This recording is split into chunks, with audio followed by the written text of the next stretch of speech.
Good afternoon, Blanche, and thank you for having me. Always a pleasure. Well, can you give us an overview of this project? As we said, it's exciting. It's likely to draw more attention to Namibia as more so Lüderitz, where the project is to take place. So just to give us an overview of it. Yes, indeed, exciting is the best word you could come up with. It is indeed truly an exciting project. It is the first, the biggest such a project, salmon farming project, to come to Southern Africa. Doing it here in Namibia and partly also in South Africa. I must say we actually, the initial stage started in Namibia here. We registered as a NIPDB pipeline project about 3-4 years ago.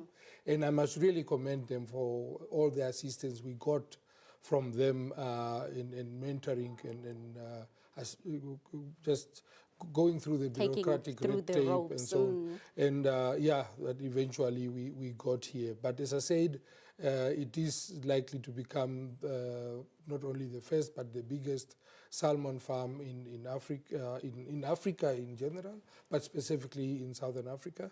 It will be operating in 2 stages in 2 countries, Namibia and the Western Cape in South Africa. And that's where I was coming to say, how will it work? Will the headquarters be in Lüderitz and with operations in Western Cape, or how will the operations be spread across between the 2 countries? Yes, certainly the headquarters are going to be here in Windhoek. We already have our office based in Windhoek. We will definitely have the operational base in Lüderitz. The company in South Africa is actually a subsidiary company of this company here in Namibia. And I must try and just explain a bit in terms of salmon farming. A salmon has got 2 life cycles. The first life cycle is lived out in freshwater, the hatching up to a small stage where it is about 100 grams. And then from there it goes into the sea in terms of farming, and that's where it then grows out from 100 grams to 4 to 5 kilograms. So fresh water and seawater, and that's how we separated it because of the lack of freshwater volumes in Lüderitz at the moment. We will have to find solutions when we get to bigger volumes as to how and where we will get the water from to do the hatchery in Namibia, because it has to be here when we get to those volumes. But at the moment we have a facility in the Northern Cape in Visandekral, just north of Paarl, where we will be doing the hatchery because there we have access to enough volumes of fresh water. Yes. Now, sir, with those exciting details, and you also stating that it's likely to become the biggest in both in SADC and Africa as a continent, in terms of the market access, what are we looking at here? Yes. When we look at the SADC salmon market, we consume about 8,000 tons of salmon per annum. Our project will do a trial run. The first production will be 1,000 ton, but we will then drastically scale up to 3,000, 5,000, and in about 3 years we would have exceeded the demand that SADC offers in terms of market size, and there will then be a need to export to other regions. But the good thing here is that obviously we will first look at satisfying the market of SADC, regional market. Yes. Seeing that salmon is quite, it's actually a luxury product, but I'm glad, sir, that you are targeting the SADC region so that many can have access to that product. Now, sir, looking at SADC itself that has been in the process of developing the Blue Economy Master Plan and Strategy. Now, a project of this magnitude or project of this nature is also to be, if one is to say, can be cited as adding value or adding input to that specific master plan. How do you see it? Do you see it that way as well?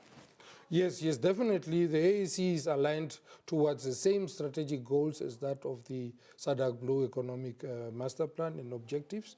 We're looking at enhanced intra-regional trade. Yes. We're looking at economic diversification and value addition, definitely. So we are aligned with those objectives, and obviously the opportunity now exists for SACO members also to develop a key interest in this type of projects or in the global salmon market, and also giving like direct local access, but also beyond and above and beyond that, to look into investing in this new industry.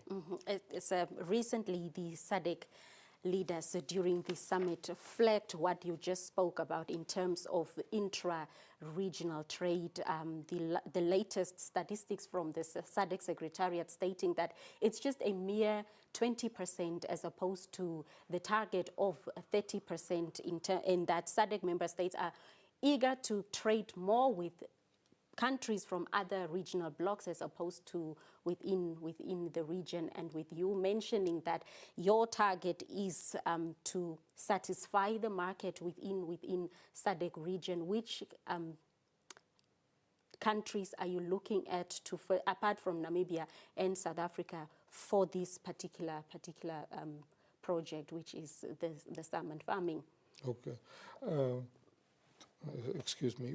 You see, the interconnectedness of SADC won't just be limited to it being a market. It won't be limited to the two countries, first of all, but it also won't be limited to it just being a market where we make the product available. Obviously, when you look at salmon and the import of salmon, you look at a very, as you said, a very costly commodity. In fact, salmon is sold in the stock market as a commodity. So when you look at the salmon price, the import of salmon into the region, the transport alone, just the transport is costing us about €3 a kilo, and that is what makes it partly also so expensive. So at least if it is a regional product or if it is a homegrown product, we cut a bit in terms of those costs, and it can become a bit more affordable. It will never be a household product because salmon is a high-end product. High-end product, yeah, yes. But at least it will be more affordable. So, and beyond that, we've been speaking to quite a number of regional. We've been getting unsolicited applications from people from Zambia, Malawi, and elsewhere who are who have quite relevant and applicable skills that one could use here. So obviously, the bulk of our employment would come obviously from the two countries, Namibia and South Africa, where we have the facilities.